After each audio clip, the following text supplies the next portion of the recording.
Anda memasuki room podcast Tri Prantono kelompok 2. Saya Tri Prantono dari kelompok 2 akan menjelaskan beberapa tugas atau pertanyaan melalui podcast singkat ini. Pertanyaan pertama adalah mengapa aparatur pemerintah harus memberi pelayanan publik bagi seluruh warga negara? Karena ASN pada dasarnya adalah abdi negara. Tugas dan fungsi ASN berkewajiban menyelenggarakan pelayanan publik pada warga negara Indonesia tanpa membedakan ras, suku, dan agama. Pelayanan publik adalah hak setiap warga negara sehingga pemerintah melalui ASN wajib melakukan pelayanan publik.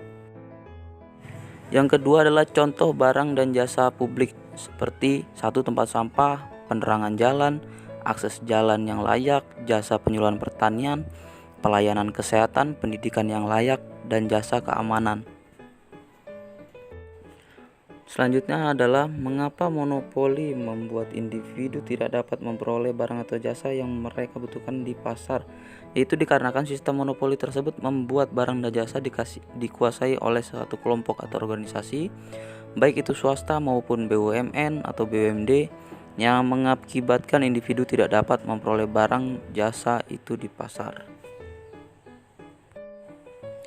Yang dimaksud ada dari barang atau jasa yang memiliki rivalry dan eksklusibilitas yang rendah adalah rivalry adalah sifat suatu barang jasa pemanfaatan oleh seorang mengurangi pemanfaatan oleh orang lain.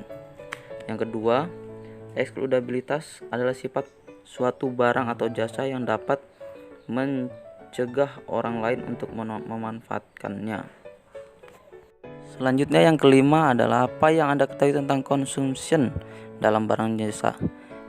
Yang dimaksud dengan consumption barang dan jasa adalah kegiatan penggunaan atau pemanfaatan dari barang dan jasa itu sendiri. Selanjutnya adalah menjelaskan karakteristik perkembangan perubahan paradigma pelayanan OPA menjadi NPM dan menjadi New Public Service. OPA adalah bahwa negara adalah lembaga satu-satunya yang paling mampu menyelesaikan masalah yang ada di masyarakat. Kemudian paradigma ini berubah menjadi NPM, yaitu munculnya peran swasta dalam pelayanan publik. Dan yang terakhir adalah munculnya paradigma baru, yaitu NPS, yaitu memiliki paradigma pentingnya negara menyediakan layanan dasar kepada masyarakat seperti ketersediaan pangan, kesehatan, dan pendidikan.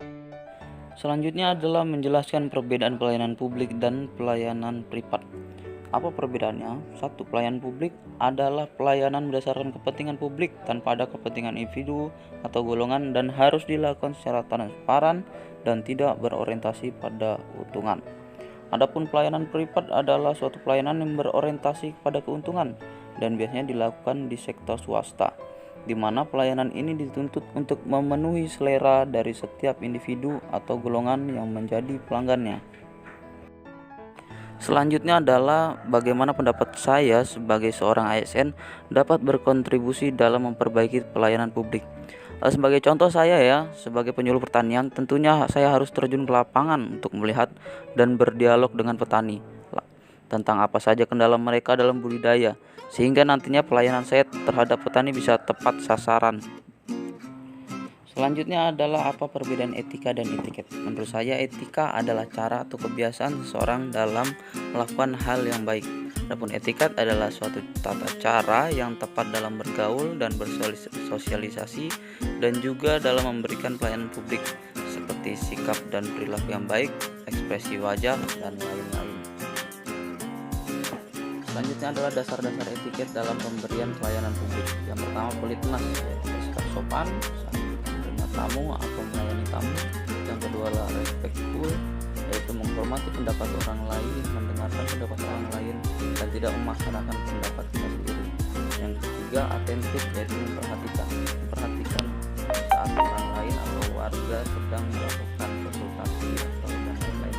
Selanjutnya kooperatif, yaitu sikap menolong warga negara atau masyarakat yang membutuhkan. Yang kelima, toleran, sikap tenggang rasa, saling menghormati kepada masyarakat. Yang keenam, informatif, yaitu sikap ramah dan tidak formal. Jadi kita bersikap biasa saja, tidak terlalu formal dalam menyambut tamu.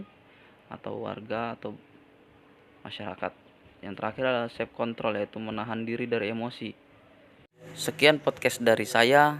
Atas perhatiannya saya ucapkan terima kasih.